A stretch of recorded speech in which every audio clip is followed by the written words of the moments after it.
Life is too short to drive boring cars. And this thought has been in my mind for a while now. And I think it's not only applicable to cars, but to any other hobby. Driving, for some people, means more than just commuting, more than just getting yourself from point A to point B. For some people, driving means something more substantial. But before we start, let's talk about what is a fun car and what is a boring car. And I think those are very subjective matters. For example, let's say some person, random person, drives a Toyota RAV4. And for this person, driving a Toyota Camry would be probably much more fun. And for a person who drives a Toyota Camry, something like the Honda Civic Si, a sedan with a bit sportier suspension and a manual transmission, can be a very fun car as well. And for someone driving the Honda Civic Si, driving this 2025 Mazda MX-5 Miata that we are driving today could be also lots of fun. You get my point. Fun and boring are relative terms. For me, for you, for someone else, they can mean completely different things. And that's awesome. As long as you enjoy your drive every day, it doesn't matter what you drive. Maybe some people even consider RAV4 a fun car. Who knows? Some people think Starbucks is the best coffee ever. So, who am I to judge? It could differ from your perspective, but for me, boring means lack of engagement or numbness to all senses. Have you ever driven somewhere and then realized you don't remember anything? Like the experience just got erased from your memory. This happens when you either hated the experience or you simply didn't enjoy it. And this is what boring cars do. In 2026, pretty much every modern car is becoming boring. Automakers try to isolate you from everything that's happening on the road. You feel nothing behind the wheel.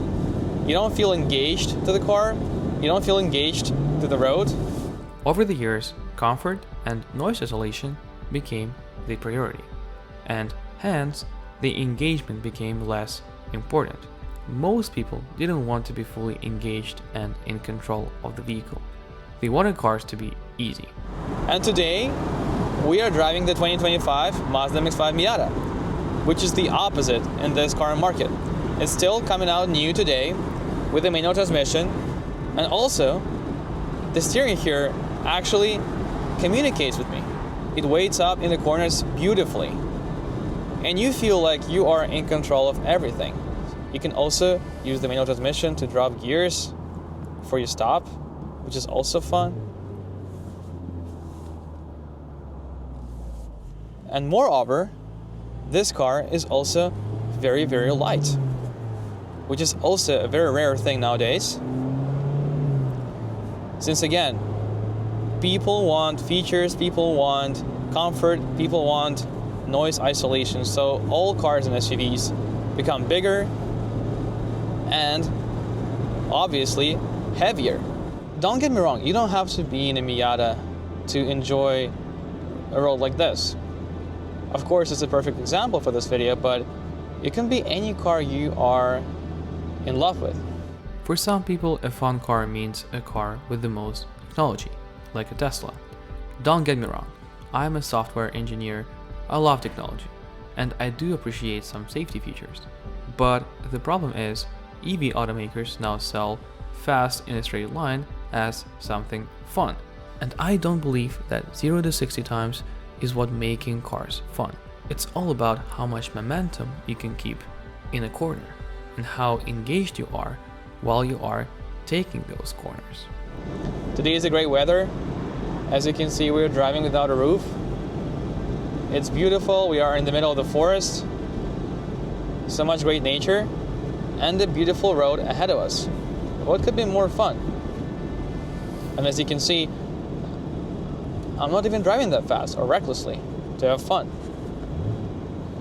People tend to think that you have to be driving such a powerful car to have fun on these kind of roads, but this is not true. Again, downshift before this corner. The MX-5 Miata is not built to be fast in a straight line, even though it's still quick. it does 0 to 60 in under 6 seconds. And with a manual transmission, it's so fun getting there.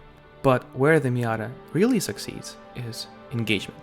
Lightweight, naturally aspirated engine, manual transmission, 7,500 RPM redline. This is the formula that still works today for a real sports car. In this car, you don't have to break the speed limit to have fun. You can always have fun anywhere. But this doesn't mean you have to be dangerous to other people that are using the same road. People like to cut corners right here and go over the solid yellow line. Please don't do it. I like to drive and have fun, but at the same time, I don't want to be disturbing someone else's safety or well-being, because I'm going for a drive to have fun for myself. And all other people didn't sign up for this. I quickly got up to this car in front of me, but we don't have to tailgate this person. We can simply do this trick. I may even stop here for some time to let this guy through and have more time to have more fun. As you can see, there's no cars behind us, so we can do this. Stay here for a while. Yeah, I think that's enough space. So now we can have fun on our own.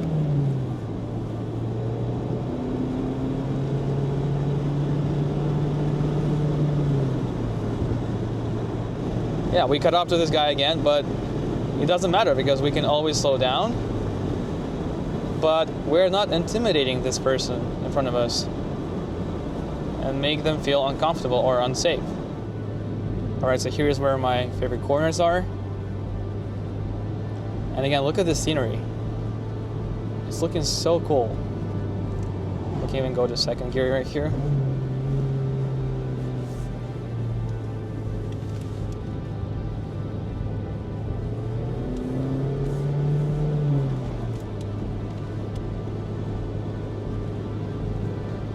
I'm telling you guys, if you find the right road, any car can be fun. And you can enjoy every single drive of yours.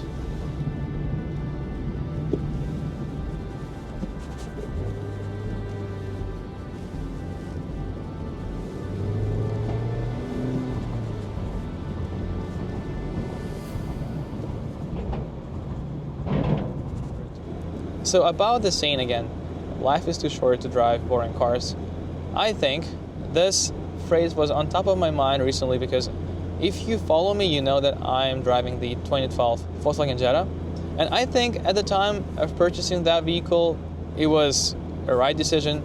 It was a very reasonable and thought out decision. But since then, I think I have enhanced my driving skills and I have grown to like more engaging cars like this 2025 Mazda MX-5 Miata.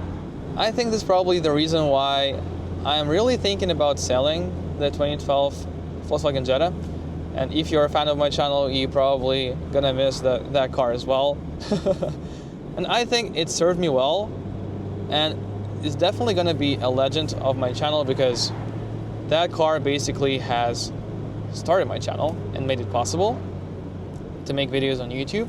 I believe that for most people, especially in North America, you probably drive every day. It's kind of your day-to-day activity that you cannot escape. And some people will probably argue that fun cars are expensive to maintain.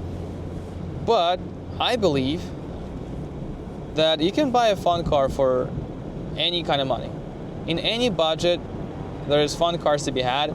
For example, you can buy a Miata for 10K, for 15K, 20K.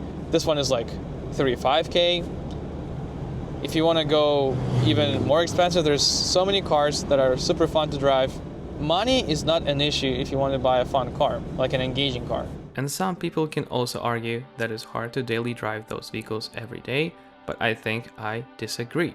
There's lots of people who daily drive their Miatas every single day, even in the winter.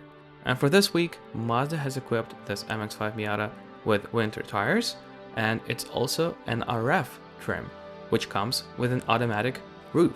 I've been using this car all week in the winter and it's been fine. So, as you know, life is busy, life is stressful, but when we are driving, we're kind of alone in our thoughts. And I usually think of driving, at least for me, as a therapy session. Because I can escape all of my problems, all of my anxiety, go for a fun drive, and enjoy myself. And I think there's something about it. And hopefully if you love driving too, you have the same mantra in your head. Driving a manual car, hopefully with the roof down, with a naturally aspirated engine, it is all what I enjoy about cars.